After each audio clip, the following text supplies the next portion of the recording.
there are some new oracles coming to the table today, and I had a wonderful time enjoying. I actually enjoyed reading their papers. Now, some of these are pretty well thought out. Some very smart people have worked on this. Once again, you got to give credit where credit's due. These models are primarily based off like economic game theory, though. So staking as like the deterrent. It's always better to have a cryptographically secure network.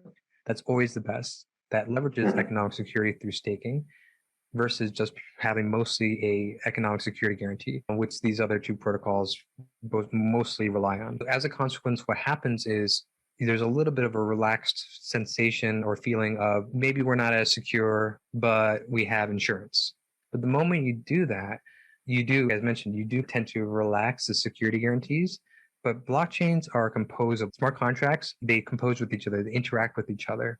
So the thing that these other projects that are missing in terms of saying, hey, we have this model, it seems relatively secure, maybe not as secure as what you guys are doing at Supra, but it's secure. And in case there's a problem, there's insurance.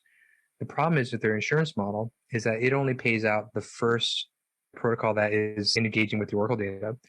They don't take into account the second order effects. So meaning one protocol gets wrong data, malfunctions, another protocol composes with that protocol, reacts differently accordingly, can have cascading failures, but they're only willing to pay out the first layer. So this is something that they're missing, and it's not something that they're not going to be motivated to pay out multiple layers of it. So really, the answer is you just never get bad data into a blockchain in the first place. That's the actual goal. I am going to cut you there for a second because I never thought about that problem. I've had people that offer solutions for insurance on DeFi here, and I don't know what they think about this issue. What do you think it would be like the worst case scenario? Yeah, should something like this happen, like a faulty, uninsured contract just resulting, I'm thinking catastrophic losses here, right?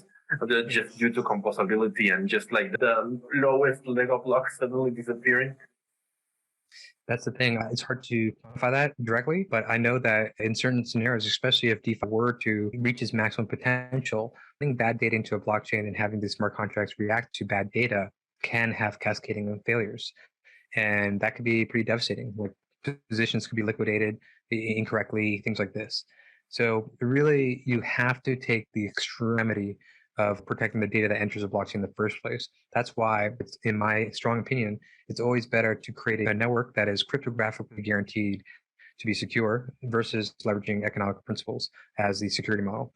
Those are fun in terms of staking and utility for the token, et cetera. And of course, we're a proof of stake network too. We have great token utility as well. Nonetheless, I'm just the kind of general audience that you want to have a cryptographic secure solution for blockchain.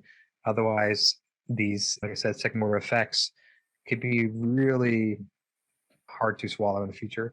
So, like, once again, insurance sounds great.